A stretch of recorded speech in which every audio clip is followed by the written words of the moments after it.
होते. अशा 8 घटका म्हणजे 1 प्रहर. असे 8 प्रहर म्हणजे 1 दिवस रात्र हो. असे 30 दिवस रात्र म्हणजे 1 मास. असे 12 मास म्हणजे 1 वर्ष हो. अशी दशशत वर्ष म्हणजे 1000 वर्ष. अशी 100,000 वर्ष म्हणजे 1,00,000 वर्ष. अशी 100,00,000 वर्ष म्हणजे 1 कोटी वर्ष. अशी 11,67,54,54,000 वर्ष म्हणजे एका इंद्रदेवाचं आयुष्य. असे ज्यावेळी 14 इंद्रदेव होतात त्यावेळी ब्रह्मदेवांचा फक्त 1च दिवस होतो. असे ब्रह्मदेवांचे 30 दिवस रात्र म्हणजे ब्रह्मदेवांचा 1 मास. असे ब्रह्मदेवांचे 12 मास म्हणजे ब्रह्मदेवांचं 1 वर्ष. अशी ब्रह्मदेवांची 60 वर्ष म्हणजे महासंवत्सर हो. अशी 100 महासंवत्सर म्हणजे 1 युग होय. अशी 18 युग, अनंत युग, विस्तारण युग, अद्भुत युग, तामस युग, तारज युग, तांडज युग, भिन्नच युग, भिन्नयुक्त युग, अभ्यागत युग, मनरंड युग, अव्यक्त युग, तांबूज युग, विश्ववसु युग, अलंकृत युग, कृत युग, त्रेता युग, द्वापार युग आणि कलियुग. अशी ज्यावेळी 18 युग पूर्ण होतात त्यावेळी 1 शंख होतो. असे 21,700 शंख म्हणजे एका ब्रह्मदेवांचं आयुष्य. असे ज्यावेळी 12 ब्रह्मदेव होतात त्यावेळी भोलेनाथ तुमचं फक्त अर्ध निमिषच होतं. म्हणजे तुम्ही अनादि आहात, तुम्ही अनंत आहात, तुम्ही अखंड आहात, तुम्ही मूळ स्वरूप आहात, तुम्ही आदि पुरुष आहात. रविंदू दानावल पूर्ण आहात. स्वदेश नेत्री गिरवून जाईल ब्रह्मांड दिशा मदरांतकाय. तुझा वीण शंभो मज कोण काय.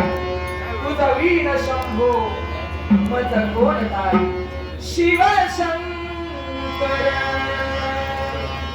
भोळा भोळा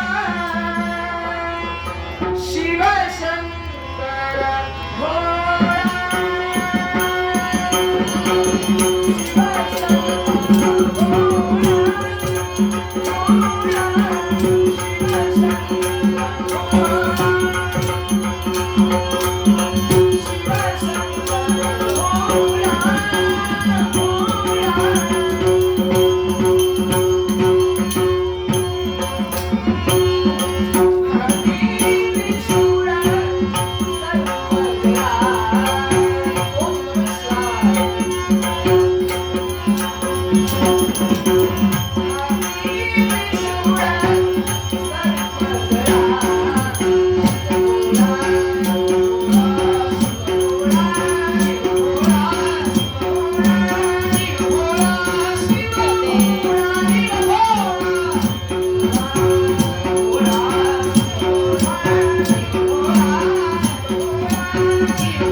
Thank you.